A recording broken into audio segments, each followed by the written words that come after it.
কারণ আপনারা দেখেন ভারতের ভিতরে বিশেষ করে কলকাতায় হিন্দু সমাজ যেভাবে মুসলমানদের গরু কোরবানির পক্ষে দাঁড়িয়ে গেছে সেটা একেবারেই মানে আবেগ তাড়িত কোনো বিষয় নয়। এটা খুব লজিক্যাল একটা বিষয় যে হিন্দু মানুষগুলো কায়িক ক্লেশে তাদের কষ্টার্জিত টাকা দিয়ে একটা গরু লালন পালন ভরণ পোষণ করে, সেই গরুটা যদি মুসলমান ধর্মের ঈদ উপলক্ষ করে চড়া দামে বিক্রি না করতে পারে তাহলে তারা কিন্তু অনেক বড় লসের সম্মুখীন হয়। এই গরুকে কেন্দ্র করে অনেক ধরনের ইন্ডাস্ট্রি গড়ে ওঠে।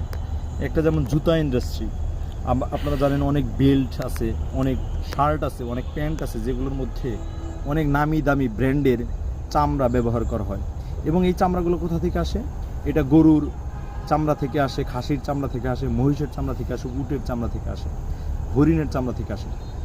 কিন্তু এই কোরবানিই যদি মুসলমান সমাজ মুসলমান ভিত্তিতে যে কোরবানি হয় সেই কোরবানি যদি না দিতে পারে তাহলে কিন্তু হিন্দুদের যে এই গরুর বেচাকেনার বিষয় এটা কিন্তু আর করতে পারে না। যার কারণে এখন দেখেন শুভেন্দু অধিকারীর বিরুদ্ধে শুধু কলকাতা নয়, কলকাতা সহ এর আশেপাশের যে অঞ্চলগুলো, এই অঞ্চলগুলো যারা গরুর ব্যবসায়ী আছে, কোটি কোটি টাকা গরুর ব্যবসায়ী আছে, তারাও কিন্তু এই বিষয়গুলো নিয়ে অনেক ম্যাসিভ স্পেকুলেশন করছে, অনেক ধরনের কথাবার্তা এখন নিয়ে যাচ্ছে। এটা কেন হচ্ছে আমরা জানি যে আমাদের বাংলাদেশের সমাজের মধ্যে যদি কোনো হিন্দু নির্যাতিত হয়, শুধু হিন্দু নয় সংখ্যালঘু মানুষরা যদি নির্যাতিত হয়, সেই মানুষের পক্ষে আমাদের বাংলাদেশের সকল শ্রেণীর মানুষ দাঁড়িয়ে যায়। শুধু মুসলমান হিন্দু বলে কথা নয়, সব শ্রেণীর মানুষ দাঁড়িয়ে যায়। কিন্তু এই ইনজাস্টিসের বিপক্ষে আমরা যেরকম কথা বলি, ভারতীয় সমাজ ব্যবস্থায় এরকম কথা বলার আগে আমরা দেখিনি। কিন্তু এটা খুব এই ঈদকে কেন্দ্র করে খুব লক্ষ্য করা যাচ্ছে যে মুসলমানদের কোরবানিকে দেওয়া না দেওয়ার বিষয়কে কেন্দ্র করে ভারতীয় বিজেপি যেরকম চিন্তা চেতনা, সেই চিন্তা চেতনাকে ভেঙে দেওয়ার জন্য চেষ্টা করতেছে এক ধরনের হিন্দু সমাজ।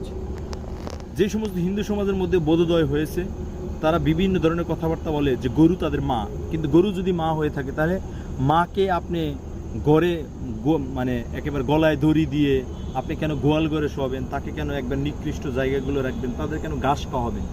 আপনি যদি গরু যদি মা চিন্তা করেন তাহলে গরু যদি মা হয়ে থাকে তাহলে গরুর যে বাচ্চা, সেই বাচ্চা তো আপনার সন্তান সন্ততি, তাই না? আপনার ভাই ব্রাদার, ভাই বোন হতে পারে। আপনি তো তা করেন না। গরুর যখন বাচ্চা হয় সেই বাচ্চাটাকেও কিন্তু আমরা গোয়াল ঘরে অবশিষ্ট রাখেন। এই কথাগুলো এখন কিন্তু হিন্দু সমাজ বলার চেষ্টা করতেছে। আর আমরা জানি ভারতের ভিতরে যে সমস্ত অঞ্চল আছে যেমন মণিপুর, নাগাল্যান্ড, গুর্খা যে জাতিগুলো আছে, আপনার ওই আসাম বর্ডার, তারপরে সেভেন সিস্টার যে আছে, এই সমস্ত রাজ্যগুলো কিন্তু দীর্ঘদিন যাবৎ বিচ্ছিন্নতাবাদের যে রাজনীতি সেই রাজনীতি করে যাচ্ছে।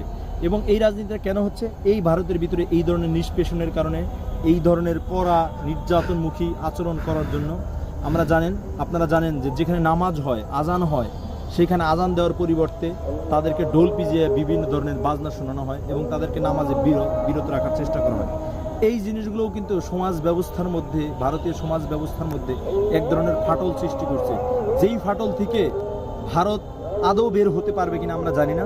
সুতরাং এই কোরবানিকে উপলক্ষ করে আমাদের যে হিন্দু, মুসলিম এবং অন্যান্য জাতি ধর্ম বর্ণের মধ্যে যে সম্প্রীতি গড়ে ওঠার কথা, সেই সম্প্রীতি যদি গড়ে উঠাতে চাই আমরা, তাহলে সকলকে এই হিন্দুত্ববাদ, কঠোর হিন্দুত্ববাদের বিরুদ্ধে আমাদের রুখতে হবে এবং প্রত্যেকটি ধর্মের আচার নিয়ম কানুন যথাযোগ্যভাবে, ধর্মীয় আচার অনুষ্ঠান যেন যথাযোগ্যভাবে পালন করতে পারে, সেই স্বাধীনতা, সেই অধিকার প্রত্যেকটি মানুষকে দিতে হবে। যদি এটা করতে পারি তাহলে দক্ষিণ এশিয়া নয়, সারা পৃথিবীর মধ্যে অপরাপর যে সমস্ত ধর্ম আছে সেই সমস্ত ধর্ম তাদের কাঙ্ক্ষিত চর্চা নিয়ে যেতে পারবে সমাজ ব্যবস্থার মধ্যে।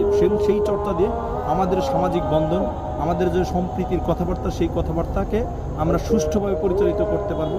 এতে করে দুনিয়াবি যে বন্ধন, সেই বন্ধনটা অটুট থাকবে এবং পরকালের যে বন্ধন, সেই বন্ধনটা অটুট থাকবে বলে আমরা বিশ্বাস করি। ধন্যবাদ।